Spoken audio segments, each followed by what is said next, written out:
免疫系統失調係人體內嘅異常免疫反應攻打咗正常嘅細胞，喺身體任何部位都會有可能發生嘅。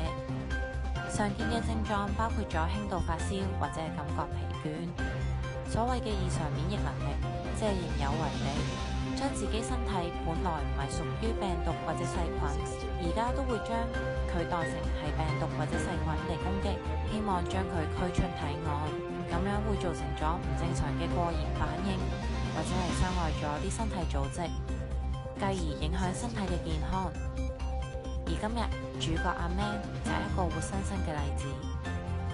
主角阿 Man 係一間名牌 salon 嘅老闆，幫過唔少客人打理佢哋嘅頭髮，但就係1年前，阿 Man 發現自己嘅頭髮離奇咁甩咗好多，甚至係手毛、腳毛、眉毛等都開始逐一脫落。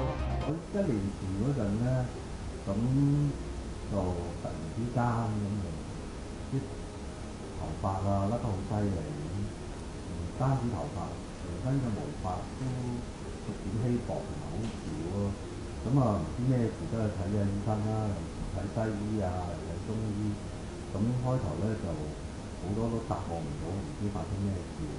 咁就跟住慢慢再睇啲專科啲嘅醫生，咁就話我就免疫系統失調，導致到即係自己裏邊細胞自己打死細胞，咁啊導致到全身無法，咁就開始脫落咯。免疫系統失調其實係唔易察覺嘅，好多人患上咗呢種病，其實自己都唔知道。正式確診有機會要花上5年嘅時間，而每個人有機會都要求診6至10位醫生，先可以確定到主因。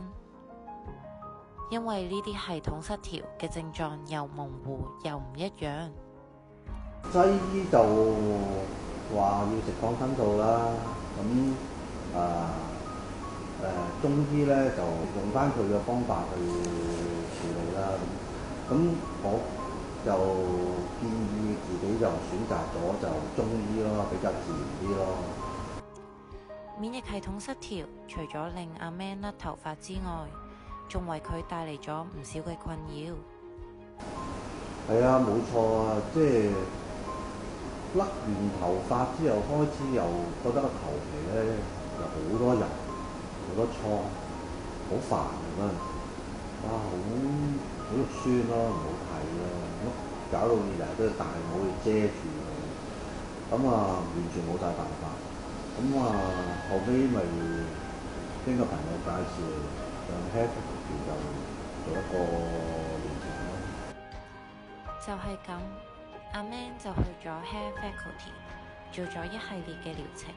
上嚟做完嗰個精油之後，就俾我估唔到，係真係明顯改善咗我頭皮嗰個頭油喎。咁啊，跟住再做多幾次之後，覺得真係得喎。咁啊，頭皮頭瘡啦，係明顯真係改善咗嘅喎。咁啊，開始慢慢咧就上嚟，即係享受下、整下，或者睇下再做第二樣，睇下有冇幫助啊。咁啊，呢樣真係明顯係真係唔同晒嘅。Hair Faculty 嘅 treatment 除咗令阿 Man 嘅頭油、頭瘡好返之外，仲幫佢長出咗新嘅頭髮。睇翻我之前嘅個案，再睇而家咧，係短半年之間啲頭髮出翻晒。佢2-3個月到啦，開始就慢慢見到，頭皮開始出翻啲毛喎。咁啊，見到有驚喜啦，慢慢改善咗。其實呢度係第一件事喎。如果你問我成身裏邊咧，係呢度出咗先嘅，然後跟住啲鼻毛啊、眼毛先出嘅。咁其實精油改善咗我頭皮嗰啲油之後咧，係明顯慢慢係改善咗毛出嚟。咁你話喂，咁手毛腳毛嗰啲關唔關事？其實身體裏邊嘅嘢冇人解答得到嘅。咁你話個精油真係明顯改善咗我頭皮。我嗰日做我都話喂，真係唔同晒喎。阿 Man 呢個例子只係冰山一角。